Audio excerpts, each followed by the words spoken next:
قرآن کریم میں اور احادیث میں جو منافقین کی علامات بیان کی گئی ہیں، تو منافقین کی علامات اس وجہ سے بیان کی گئی ہیں کہ جو شخص قرآن کریم کو پڑھتا ہے وہ قرآن کریم کا خود کو مخاطب سمجھے اور اپنے اندر غور کرے کہ یہ نشانی میرے اندر تو نہیں ہے، پھر اپنی اصلاح کرے۔ یہ علامات اس لیے بیان نہیں کی گئیں کہ قرآن کریم اور حدیث پاک کا مطالعہ کرے اور جس اس میں کوئی نشانی آئے اس پر منافق ہونے کا فتویٰ لگائے۔ فرق ہے نا، ایک یہ کہ ہم علامات نفاق کو پڑھیں اور دیکھیں میرے اندر ہے یا نہیں، ایک علامات نفاق کو پڑھیں تو جس کے اندر دیکھیں اس کو منافق کہہ دیں، کتنا فرق ہے۔ قرآن کریم میں ہے کہ منافق دھوکہ دیتے ہیں، جو خادعون اللہ، یہ دھوکے باز ہے۔ اب کسی کو دھوکہ دیتے ہوئے دیکھیں تو فوراً کہہ دیں منافق ہے، نہیں، اس نے دھوکہ دیا لہذا منافق ہے۔ یہ دیکھیں کہ میں دھوکہ دیتا ہوں یا نہیں۔ کبھی انسان دھوکہ اپنی بیوی کو دیتا ہے، کبھی بیوی اپنے شوہر کو دیتی ہے، کبھی اولاد کو دیتے ہیں، کبھی اولاد والدین کو دیتے ہیں، کبھی ہم دھوکہ دوست کو دیتے ہیں، کبھی ہم دھوکہ بزنس میں دیتے ہیں۔ قرآن کریم تو کہا نا یخادعون اللہ والذین آمنوا، کہ ایمان والوں کو دھوکہ دیتے ہیں۔ تو یہ دیکھیں کہ میں دھوکہ دیتا ہوں یا نہیں۔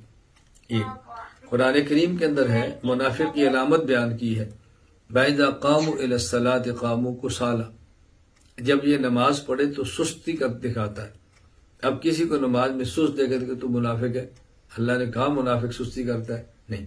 یہ دیکھیں کہ میرے اندر سستی ہے کہ نہیں، میں اپنے اوپر غور کریں۔ قرآن کریم کہتا ہے لا یذکرون اللہ الا قلیلا، منافق اللہ کا زیادہ ذکر نہیں کرتا۔ اب کسی کو دیکھیں وہ ذکر زیادہ نہیں کرتا، کہہ رہے تو منافق ہے؟ نہیں۔ کسی پر فتویٰ نہ لگائیں، میں اپنے اندر غور کروں کہ میں ذکر شوق سے کرتا ہوں یا نہیں۔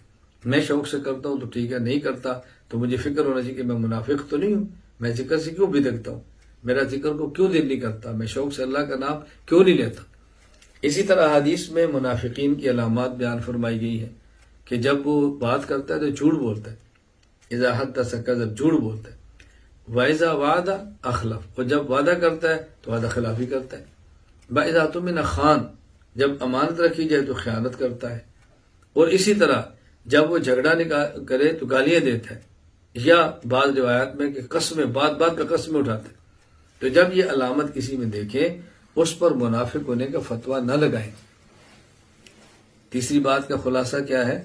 قرآن کریم اور احادیث مبارکہ میں علامات نفاق جو بیان کی گئی ہیں ان کو بیان کرنے کا مقصد یہ ہے کہ قرآن کریم اور حدیث پاک کو پڑھنے والا خود کو قرآن کریم اور حدیث پاک کا مخاطب سمجھے اور غور کرے کیا میرے اندر یہ علامت ہے یا نہیں۔ اگر نہیں تو اللہ کا شکر ادا کرے، اگر ہے تو اپنے بارے میں فکر کرے اور اپنے اندر سے نفاق کو دور کرنے کی کوشش کرے۔ اس لیے بیان نہیں کی گئی کہ یہ علامات دیکھیں تو دوسروں پر فتویٰ لگائیں۔ میں اس پر ایک مثال پیش کر دیتا ہوں تاکہ بات سمجھنے بہت آسانی ہو۔ حضرت صدیق اکبر رضی اللہ تعالیٰ عنہ کو ملے حضرت حنظلہ، صحیح مسلم میں روایت موجود ہے، اور حضرت حنظلہ نے کہا ابو بکر مجھے لگتا ہے کہ میں منافق ہوں۔ نافق حنظلہ، کہا کیوں؟ انہوں نے کہا جب میں رسول اللہ صلی اللہ علیہ وسلم کی مجلس میں ہوتا ہوں تو میری کیفیت اور ہوتی ہے، اور جب بیوی بچوں کے پاس آتا ہوں تو میری کیفیت اور ہوتی ہے۔ حضرت ابو بکر صدیق نے یہ نہیں فرمایا ہاں واقعتاً تو منافق ہے، بات تو تیری ٹھیک ہے۔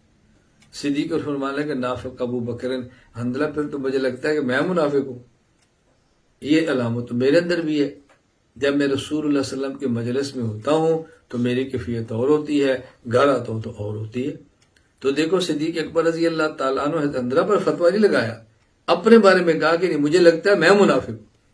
اب ان دونوں نے کہا چلو اس کا حل رسول اللہ صلی اللہ علیہ وسلم سے پوچھتے ہیں۔ یہ دونوں نبی پاک صلی اللہ علیہ وسلم خدمت میں آئے اور آ کر عرض کیا تو اللہ کے نبی کیا فرمانے لگے؟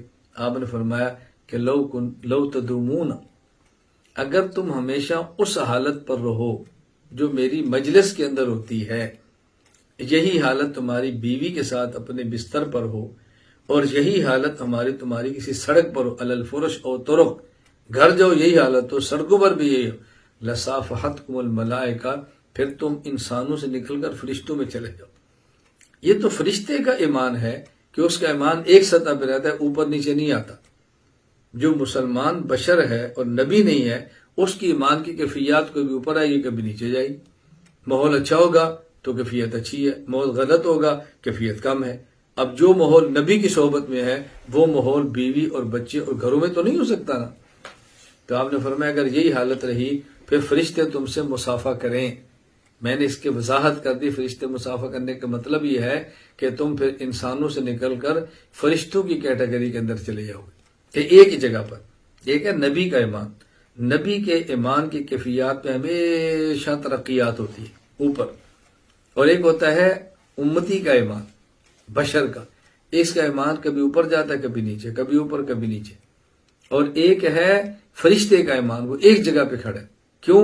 فرشتے کا ایمان مشاہدے والا ہے، دیکھ کر ہے، وہ تو دیکھ رہا ہے ایک ہی جگہ پر ہے. اور امتی اس کا ایمان تو غیب والا ہے نا. دیکھیں میں اس کی کتنی آسان سی مثال دوں. اللہ تعالیٰ ہم سب کو جنت میں لے جائے. تو جنت میں تو ایسا نہیں ہے کہ کبھی سردی ہو کبھی گرمی ہو. یہ تو دنیا ہے نا، کبھی گرمی ہو کبھی سرمی ہوگی. سورج قریب آ گیا تو گرمی ہوگی، سورج دور چلا گیا تو سردی ہوگی. لیکن جنت میں تو ایسا نہیں ہوگا، کبھی گرمی کبھی سرما، تو ایک جیسی ترتیب چلنی ہے. تو یہ جو انسانوں کا معاملہ یہ ایسا ہے، جیسا ماحول ہوگا ویسی کیفیت ہوگی. ابھی ہم بیٹھے ہمارے ساتھ گندا ماحول نہیں ہے، کیفیت اور ہے.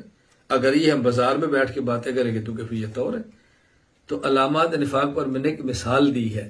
علامات نفاق کسی میں دیکھیں تو اس پر فتویٰ نہ لگائیں، اپنے بارے میں غور کریں کہ یہ میرے اندر ہے یا نہیں.